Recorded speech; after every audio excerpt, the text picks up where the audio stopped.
Bonjour, soyez les bienvenus au premier séminaire Brésil-France, le transport de fret en 2050 et la décarbonation et les véhicules autonomes. Actuellement, cet événement est diffusé en France et dans le monde entier, avec une traduction simultanée en français et également en portugais.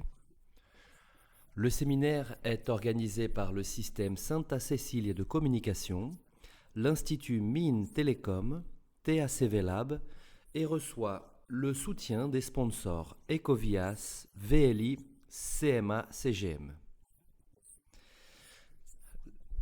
L'événement reçoit également des soutiens institutionnels CREA São Paulo, Conseil régional d'ingénierie et agronomie de l'État de São Paulo, ABIFER, l'association brésilienne des industries ferroviaires, ACS, l'association commerciale de Santos, la mairie de Santos, l'association des ingénieurs et architectes de Santos, ABEE, association brésilienne d'escalade sportive, et également le consulat général de France à São Paulo. Nous tenons à remercier tous ces soutiens et tous ces sponsors de cet événement très important. Nous allons maintenant inviter à prendre la parole pour l'ouverture de cet événement les autorités suivantes. Je demanderai à Monsieur Marcelo Teixeira, président du conseil d'administration de l'Université Santa Cecília.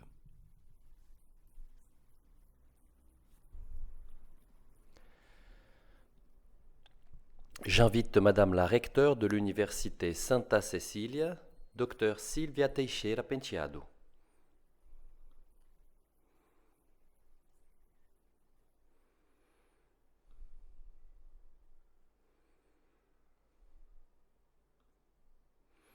Nous invitons également la présidente de l'Université Santa Cecília, Dr Lúcia Teixeira.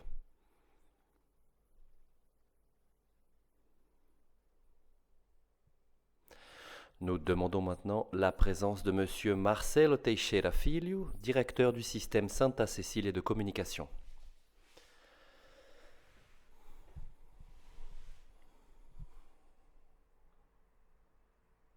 J'invite Madame Ligia Mackey, présidente en fonction du CREA São Paulo.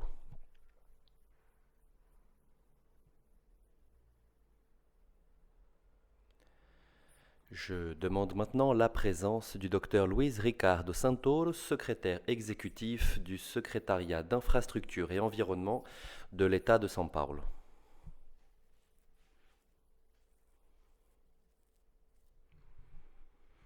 J'invite Monsieur José Manuel Aguirre Neto, conseiller technique du secrétariat de logistique et transport de São Paulo.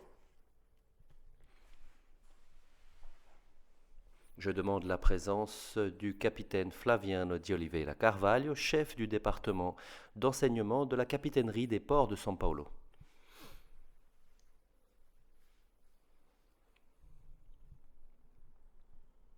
Nous invitons également le docteur Ronald Marangon, directeur superintendant de Ecovias.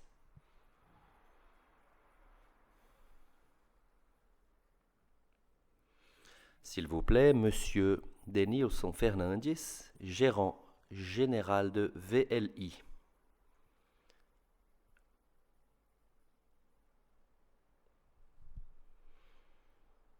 Le représentant du consulat général de France à São Paulo, Monsieur Mathieu Rivalin.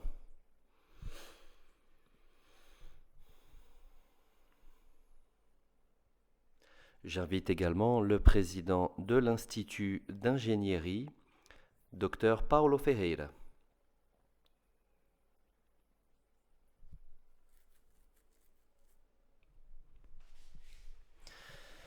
Maintenant, à travers une participation virtuelle, nous souhaitons saluer la participation virtuelle lors de cette cérémonie d'ouverture de M. Yvan Tessier d'Orfeuille, consul général de France à São Paulo, et M. Jean-Philippe Lagrange, directeur scientifique de l'Institut Mines Télécom. Tous les deux, donc, dont la participation est virtuelle, sous vos applaudissements.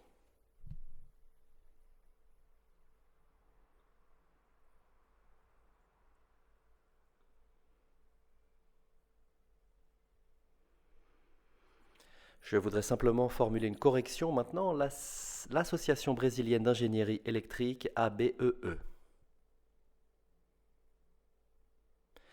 Nous souhaitons également saluer les autorités qui nous font l'honneur de leur présence ce matin, de façon présentielle ou de façon virtuelle.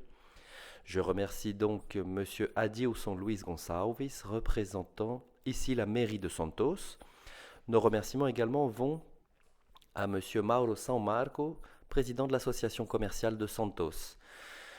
Nous remercions M. Fabrice Daniel également, président de PACV Lab.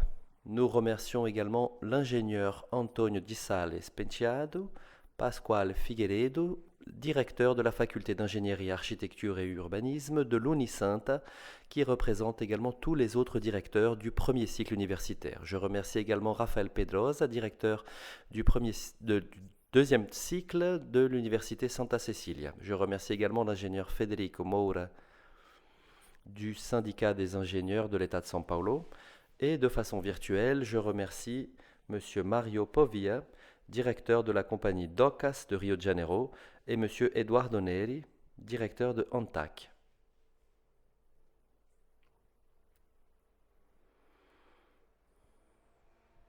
Nous remercions également le directeur de marketing de l'Unisanta, Marcos Teixeira Penteado.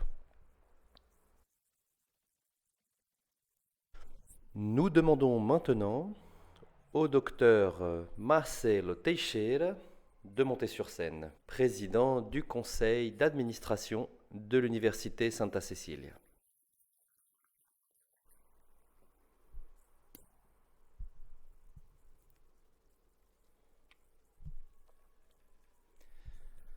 Bonjour.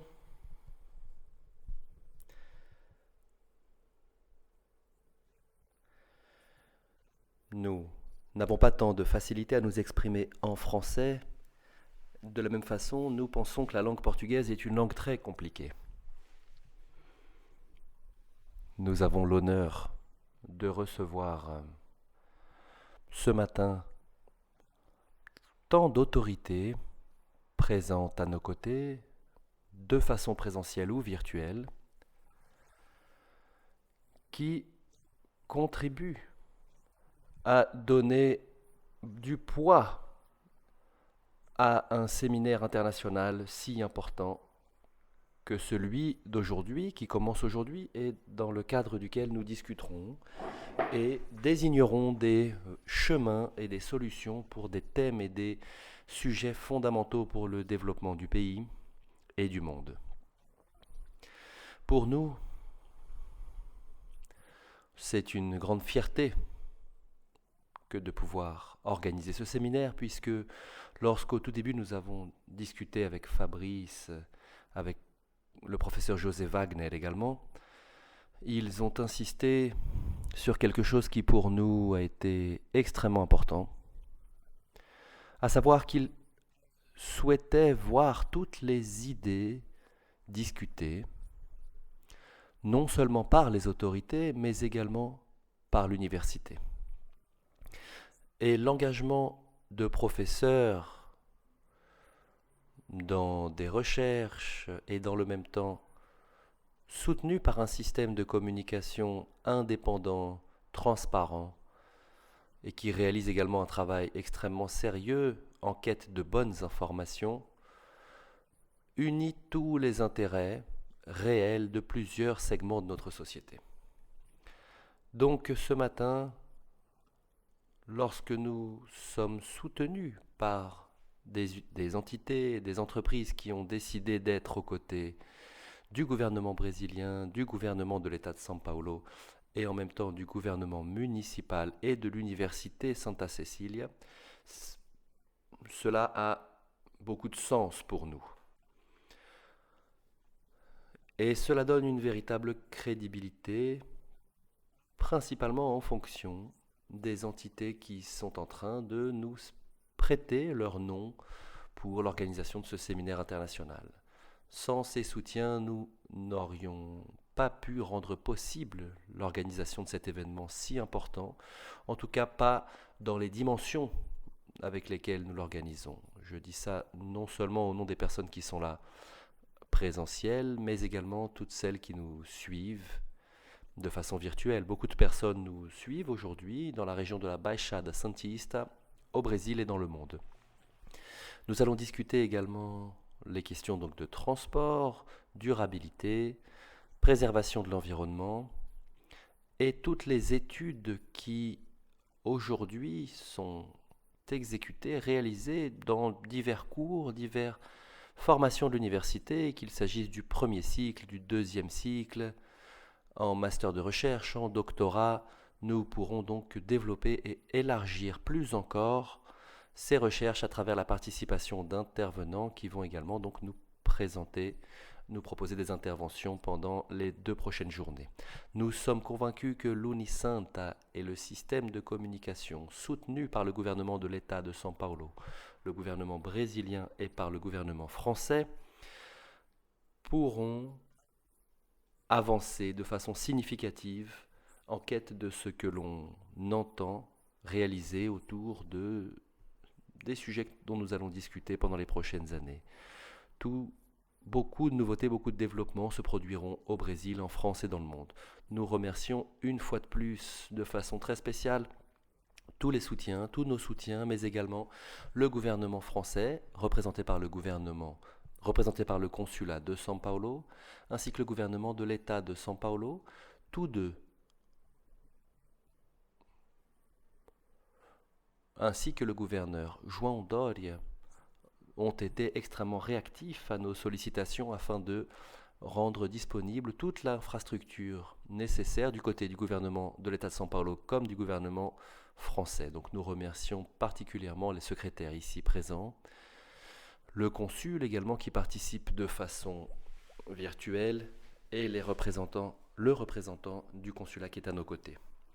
Merci beaucoup pour votre présence et je suis convaincu que Dieu et tout le travail développé par les professionnels et professeurs de l'Unisanta, soutenu par l'information et la diffusion du système Santa Cecília de communication, feront la différence à travers tout ce qui sera discuté dans le cadre de cet important séminaire international. Et je conclurai en remerciant nos professeurs qui sont présents, ainsi que, et je souhaiterais saluer également mon fils, Marcelo Teixeira Filho, qui a organisé tout ce processus, s'est intéressé à tous les détails, avec toutes ses équipes, tous les professionnels de l'Université Santa Cecília. Bonne journée, soyez les bienvenus. Bonjour en français, merci beaucoup.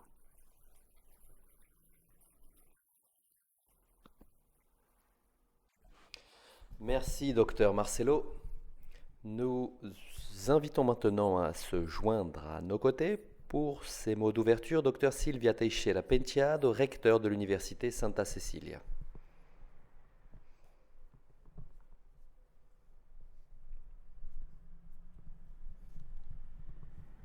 Bonjour. C'est un moment très prometteur puisque nous réunissons ici des expériences d'institutions publiques, privées, gouvernementales, non gouvernementales, des associations qui représentent certains secteurs, la société civile organisée et également l'université. Et donc, les mots prononcés par le professeur Wagner ont été très importants, notamment lorsqu'il a dit « on m'a interdit de parler de route ». Mais comme l'université est présente, maintenant on peut parler de route. Donc je trouve que cet ensemble d'expériences tombe à point puisque nous complétons maintenant 110 ans d'installation d'un complexe qui a révolutionné le port et notre région, à savoir le système d'assainissement et d'eau, puisque le port qui était maudit il y a 110 ans, le port de Santos, a pu commencer à partir de ce moment-là à se développer, notamment en prenant en considération les questions environnementales, sociales et principalement économiques. Et c'est ce que nous faisons exactement aujourd'hui. Nous faisons en sorte que le principal canal qui génère donc de l'emploi directement ou indirectement puisse s'intensifier à travers la science et le développement scientifique et améliorer ses conditions de durabilité. Et tout cela ne pourrait être fait par une personne.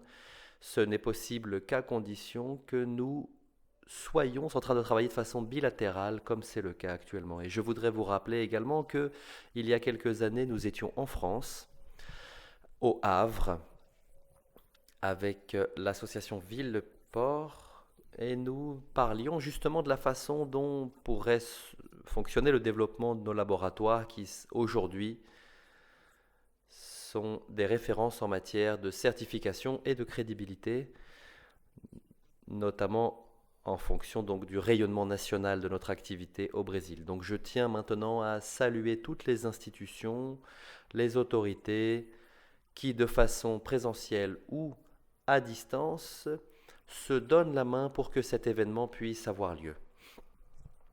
Principalement le consulat de France, principalement le secrétariat d'État, puisque nous sommes ici en train de rassembler l'infrastructure, l'environnement et principalement également la question si importante qu'est le transport.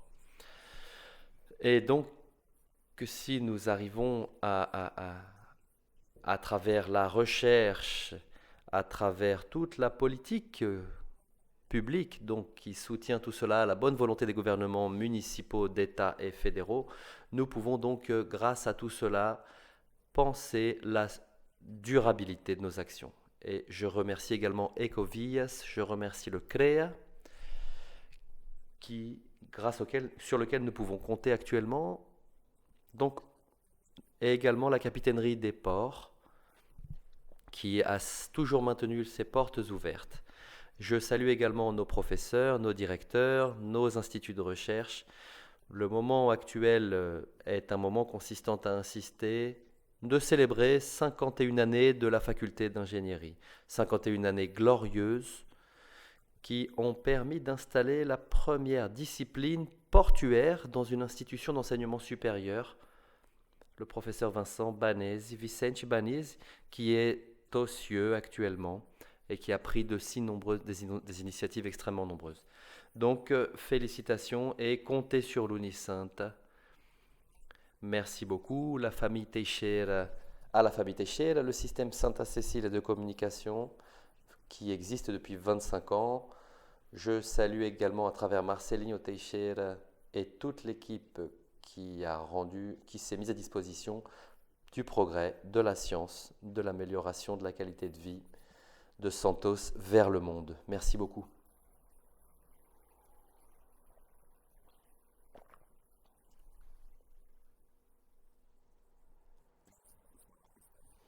Nous remercions les mots de la recteure de l'université Santa Cecilia. Nous entendrons également les mots de la présidente d'Unisynth, Dr Lúcia Teixeira. Bonjour, bienvenue. C'est un plaisir de participer à l'ouverture de cet événement si important, mondial, pour parler de 2050. Le poète Victor Hugo, poète français, dit que le futur peut être, pour certains téméraires, le méconnu, l'inatteignable. Et pour ceux qui, comme les entités ici représentées, représentant d'ailleurs le gouvernement brésilien, l'université, le consulat français, le gouvernement français, toutes les entreprises qui nous soutiennent, les instituts d'ingénierie, je vois également VLI, qui est cité également, bref, toutes ces entités si importantes, ce futur est une opportunité. L'opportunité de construire, d'améliorer, de connecter la recherche,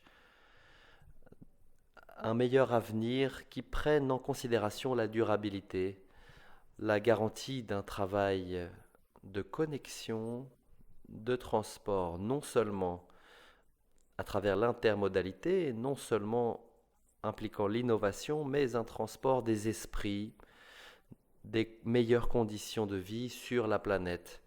L'Unisanta est aligné, est en accord avec l'agenda 2030 de l'ONU à travers la United Nations Academic Impact, à travers les recherches qu'elle mène dans le premier cycle, deuxième cycle, master de recherche, doctorat et en matière d'assistance sociale auprès des communautés vulnérables également. Comptez sur nous, sur l'Unisanta, sur nos professeurs, nos élèves, notre système de communication et sur ce grand réseau de la connaissance, de connaissances, pour que nous puissions faire une fois de plus, raconter une fois de plus un meilleur avenir qui sera composé de 3 modes. Le mode musical, le mode architectural et d'ingénierie et le mode textile également.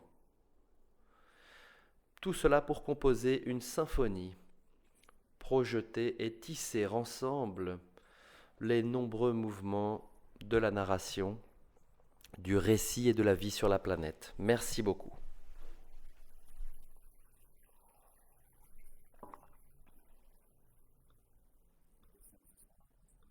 Nous remercions également les mots de la docteure Lucia Teixeira et nous invitons maintenant Madame Ligia McKay, présidente en exercice du CREA São Paulo. Bonjour à tous, bonjour à la famille Teixeira. Je salue notamment le docteur Marcelo Teixeira, docteur Silvia, docteur Lucia, Marcelo Filho, fils. C'est un plaisir pour le CREA de participer à cet événement lors d'un moment si important pour notre société, pour notre développement, non seulement au Brésil, mais aussi dans le monde, en partenariat avec la France. Les impacts du transport et de la situation qui est en train de se produire actuellement sont analysés de façon technique avec des personnes qui sont des techniciens, des personnes impliquées directement dans le transport, et donc cela est très important. Le CREA vise la protection de la société, la surveillance des professionnels en faveur de la société. Nous voyons cette initiative avec de très bons yeux et nous nous mettons à votre disposition et nous vous remercions pour l'invitation qui nous a été faite pour participer en tant que partenaire réalisateur de cet événement. Je vous souhaite une excellente journée de travail aujourd'hui et demain et j'espère que ces travaux généreront de nombreux fruits pour le monde entier. Au nom de tous les ingénieurs, nous remercions notre participation, la participation de l'ingénieur Ricardo Cavaliao, membre de votre université, directeur coordinateur qui travaille toujours avec nous au CREA, qui a toujours de très bonnes idées. Et nous remercions les autres ingénieurs, présidents d'associations, des présences très pertinentes. Et j'espère que notre journée sera très productive. Merci beaucoup.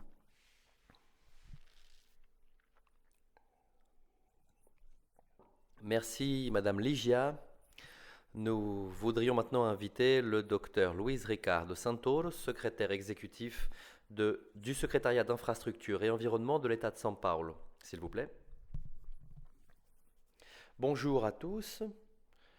Je voudrais saluer notre amphitryon, docteur Marcelo, remercier l'invitation qui m'a été faite. Cet événement montre l'union de plusieurs secteurs, secteur de l'État, secteur public, secteur universitaire, secteur privé et l'ingénierie, la technologie. Je pense que c'est important. Je voudrais rappeler des éléments de contexte concernant la vision du gouvernement de l'État de São Paulo concernant tout cela. Le premier acte de notre gouverneur João Doria, soutenu par son vice-gouverneur Rodrigo Garcia, qui est actuellement notre gouverneur, a été d'unifier 3 secrétariats d'infrastructure et environnement, ce qui a été une manière de signaliser, d'indiquer quelle était la posture du gouvernement de l'État de São Paulo, consistant à dire que l'infrastructure doit travailler avec l'environnement. Et le secrétariat de transport, logistique et transport métropolitain sont de grands partenaires de notre secrétariat. São Paulo a adhéré à Waste Resilience et un autre programme qui est un programme de l'ONU visant à neutraliser les gaz à effet de serre d'ici à 2050, avec un objectif à 2030.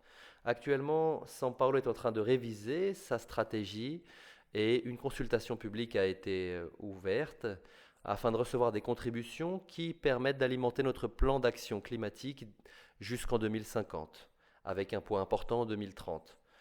Et dans ce contexte, il est important de le rappeler, le transport actuellement est le plus grand producteur de gaz à effet de serre dans l'État de São Paulo.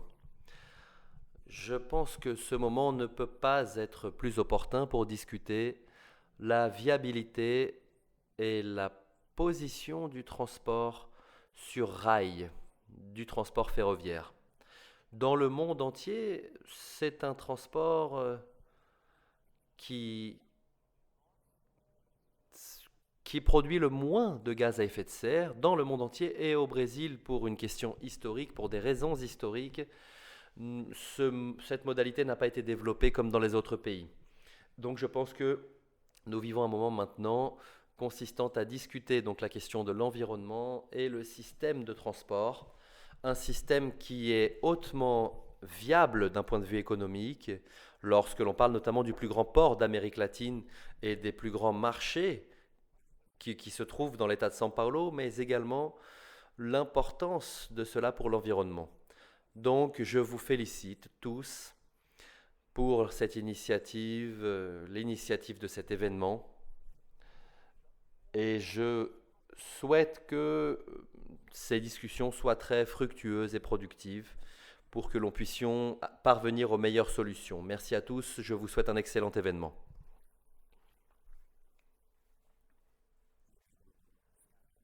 Merci, Dr Luis Ricardo. Nous demandons maintenant, s'il vous plaît, à Monsieur José Manuel de Aguirre Neto, conseiller technique du secrétariat de logistique et transport de São Paulo. Bonjour à tous. Je représente ici le secrétaire João Otaviano qui participe à un agenda externe avec le gouverneur. Il a été très heureux de connaître cette initiative d'Unicenta et il tient à vous féliciter pour l'idée que vous avez eue et pour votre engagement auprès du gouvernement français. Et effectivement, nous vivons un moment particulièrement opportun pour cette discussion. D'ailleurs, au sein du secrétariat, nous travaillons sur un programme de concession routière qui prend en considération la décarbonation et nous avons lancé 2 appels d'offres et nous incluons dans tous nos prochains contrats le carbone zéro, carbone neutre. Donc je voudrais tout d'abord vous féliciter pour l'organisation de cet événement et l'initiative qui vient de l'université. C'est quelque chose de très important et il s'agit d'insister là-dessus. Voilà, je vous remercie.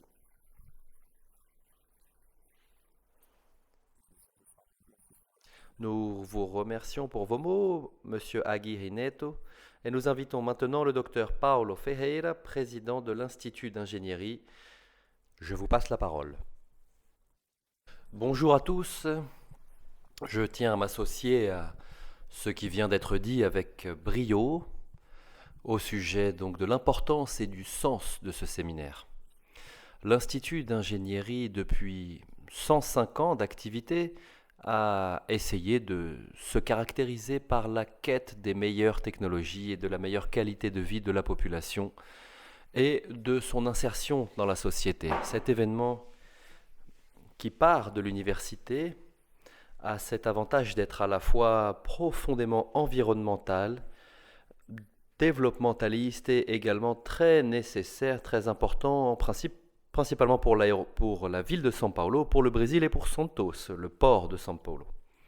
Je tiens à vous dire que cet événement apporte des solutions qui font partie du berceau de la connaissance dans cette université et donc des solutions et des propositions qui permettent au pays d'avancer. Nous devons avancer, la population doit profiter de ces évolutions. L'Institut d'ingénierie se tient à disposition de vous tous avec sa tradition, ses connaissances techniques, en soutenant ce séminaire et en soutenant les propositions qui émergeront de ce séminaire. Merci beaucoup. Nous remercions également les mots du docteur Paolo et nous demandons maintenant la participation virtuelle de Monsieur Yvan Tessier d'Orfeuille, consul général de France à São Paulo.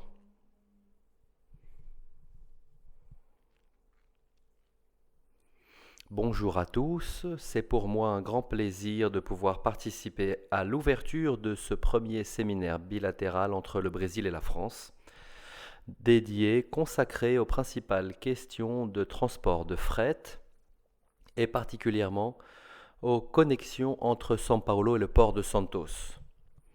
Ces modalités de transport sont cruciales pour nos économies, mettant à l'ordre du jour notamment des défis et des solutions dans une perspective d'économie bas carbone. Je tiens à remercier l'Université Santa Cecilia, le système Santa Cecilia de communication, l'Institut Mines Télécom France et l'entreprise TACV Lab pour l'organisation de cet événement. Je voudrais également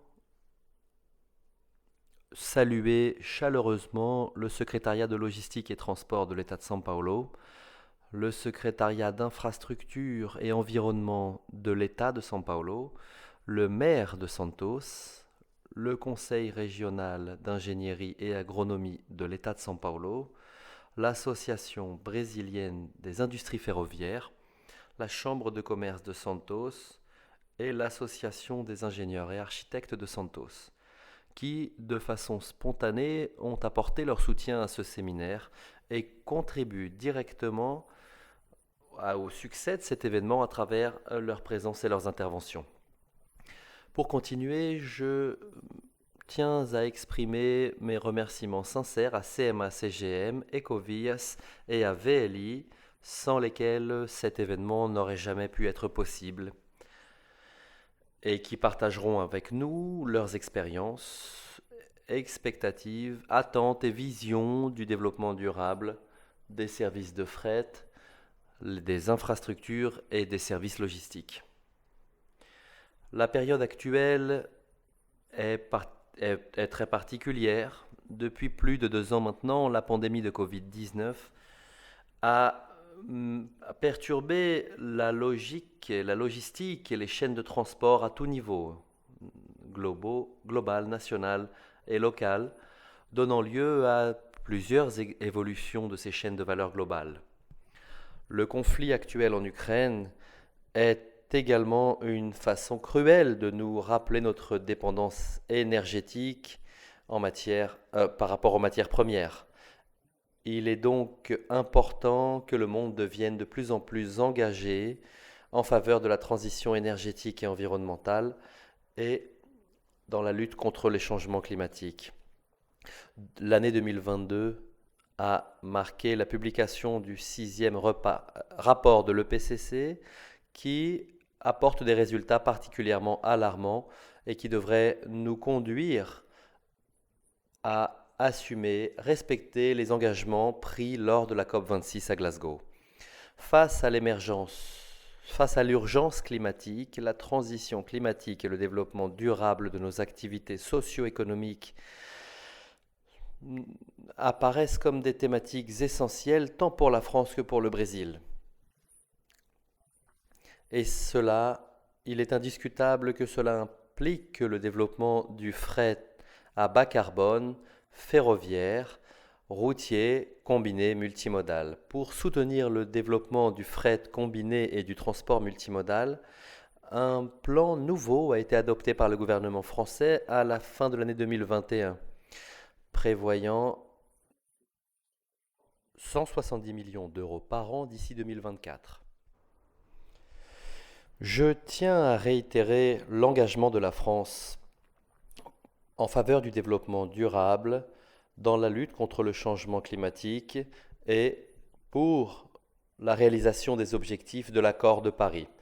Le protocole d'intention entre l'État de São Paulo et la France, signé le 9 août 2021 par le gouverneur João Doria et par l'ambassadrice de France au Brésil, Brigitte Collet, insiste clairement sur les questions environnementales et sur le développement de la coopération dans le domaine des transports et des infrastructures durables. Ce séminaire est un excellent exemple de cet engagement, principalement puisque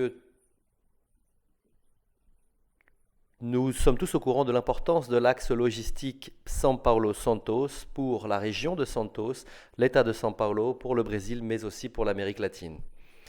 Pour faire face aux grands défis d'aujourd'hui et de demain, l'innovation et la technologie doivent être utilisées dans la transition climatique et énergétique, afin de garantir la viabilité économique et le progrès pour la société, tant au Brésil qu'en France.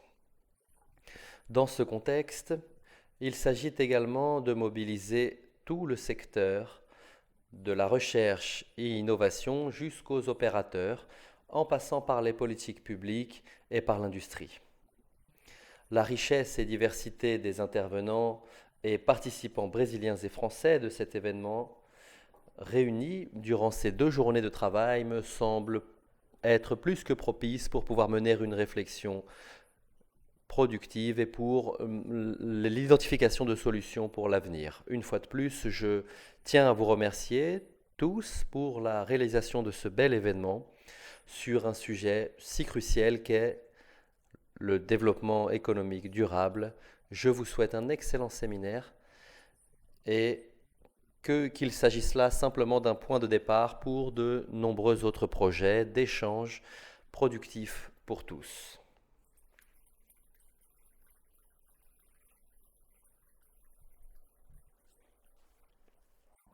C'est un honneur de pouvoir compter avec votre participation, Monsieur le Consul. Merci pour vos mots.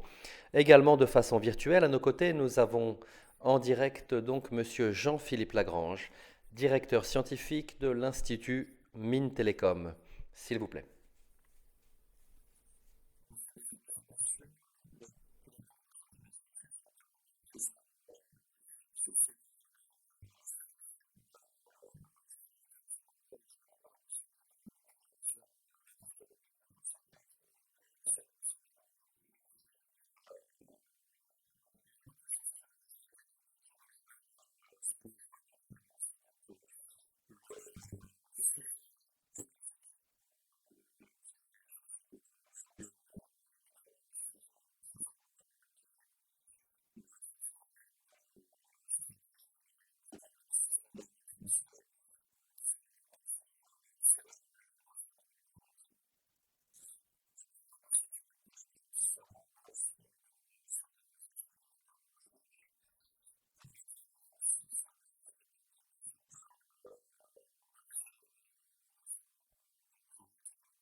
Merci beaucoup, Monsieur Lagrange, pour vos mots. Nous tenons maintenant à remercier les autorités qui ont participé à cette cérémonie d'ouverture et nous vous demandons de reprendre vos places dans l'Assemblée pour que nous puissions maintenant commencer à proprement parler les travaux du premier séminaire Brésil-France, le transport de fret en 2050 et la décarbonation et les véhicules autonomes.